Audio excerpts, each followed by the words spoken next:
isn't something one considers when balancing the universe. Welcome back to my channel, guys.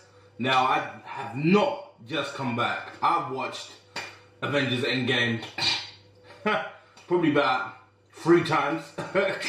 And what can I say about the film? 100%, I'm going to let you lot know now. Full spoilers ahead. Anybody watching this video, you should have either seen it already. If you haven't, cool, minor. I'm going to talk about spoilers. I'm going to talk about everything. It's going to be everywhere. Not going to be directly through line throughout the film, but I'm going to be talking about things that I liked and whatnot. Now, Endgame, 10 out of 10. 100%. Top film, favourite film currently right now, shining. There was too many good things about the movie. From the beginning, with Thanos' head getting cut off, and Thor making that line to, I went for the head, and because now the stones have gone, he's also damaged.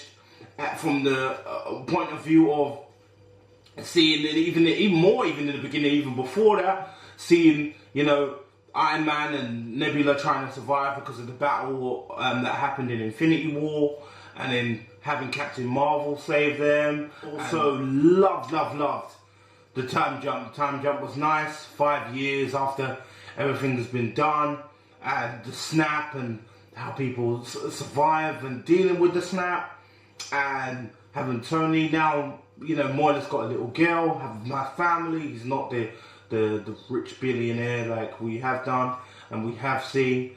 Funny seeing Ant-Man, you know, come with an idea to save the universe in itself, but really the real MVP, I say it, and I've always said it, is the rat that saves Ant-Man in the trailer. Oh, well, not in the trailer, in the film, because if he don't press the button, he don't come out of the quantum thing. So he's really the MVP to me anyway, personally. But, you know, seeing him coming back, like, just how everybody had their little bits here and there, and just connecting the film as a whole, that really good. You know, everybody had their like 5 minutes of fame in the film. Just a great film. Nice ending. It really ended the film off. It was just good. Like, I've got complaints of the film.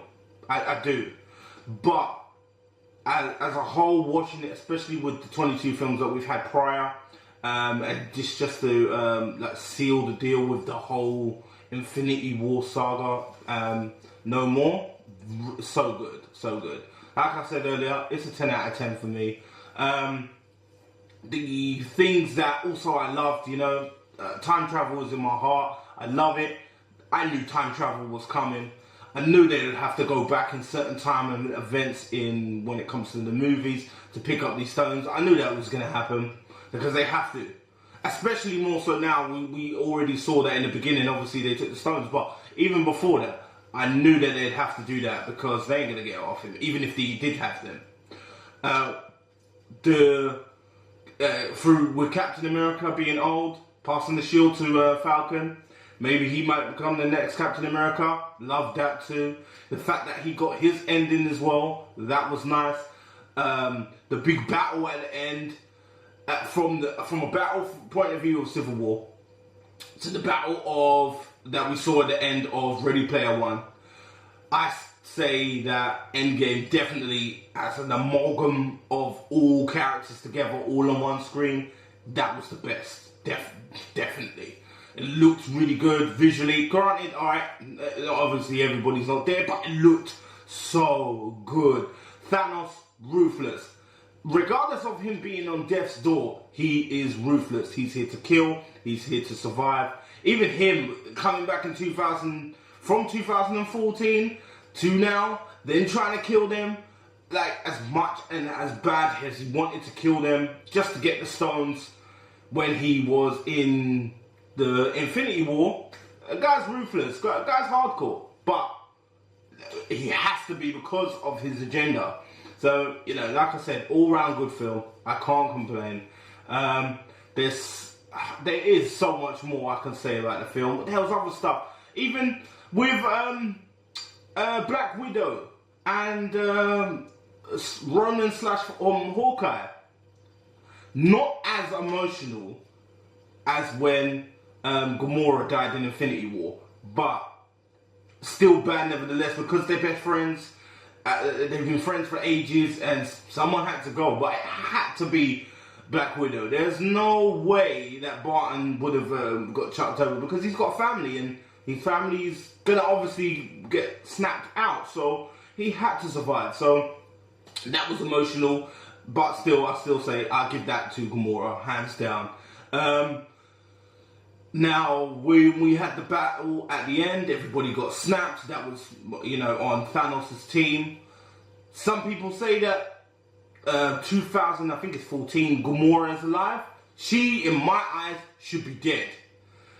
She was part of his team. They all should have been snapped. Some people are saying that she's alive. I'm not sure. We'll have to find that out in Guardians 3 when we get that. And the through lines of what's going to happen next. We've got Spider-Man back. We've got everybody back. Everybody got their little bit of scene as well to say that where they're going to be stepping off in the next film. So that's going to be good. And I know we got Spider-Man next. That's coming out in probably in about maybe some months' time.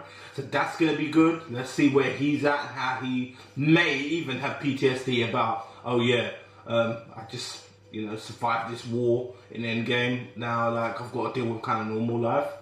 Let's see what happens. And like I said, there's loads of things in this film. Just go and watch it. If you're a fan, watch it. If you're not a fan, go watch it. If you've watched all the films prior, still watch it. So good. Can't say anything bad. Apart from the time travel aspect is not really explained right. I understand it, I get it, but it wasn't explained right correctly in the film. I know it's a span of universes, so obviously if you take something away, it spans off a different line of a universe. So you get one line, you need to fix it. It's one timeline fixed. But then we get through lines from Loki when he took the Tesseract. That was one. Then with Captain America being old now, so that means the serum is probably gone. That was also taken out. Now where does he live? That he's probably, because he lived with Carter, he has made his own life, but he's clearly come back in hours. How that works, I don't even know. I'm not even going to try and guess it. It's something that we have to accept. But it is definitely multiverse theory, 100%. And it's definitely another through line in our universe, but it's not in our timeline of our universe. That makes all the amount of sense that I can. So, all the things like that, loved it. Time travel, multiverse, all things like that, I love it. So, that little discrepancy, that's what I didn't really like. But apart from that, I love the whole film. People said it was slow in the beginning. It needed it to be, just for the little build-up that we had. Like I said, good film. Go watch it. Guys, comment down below. Tell me if you liked it. It was good. It was bad. It was ugly. Just let me know. Let me know your thoughts, because these are mine. So, see you later on, guys. Fun isn't something one considers when balancing the universe.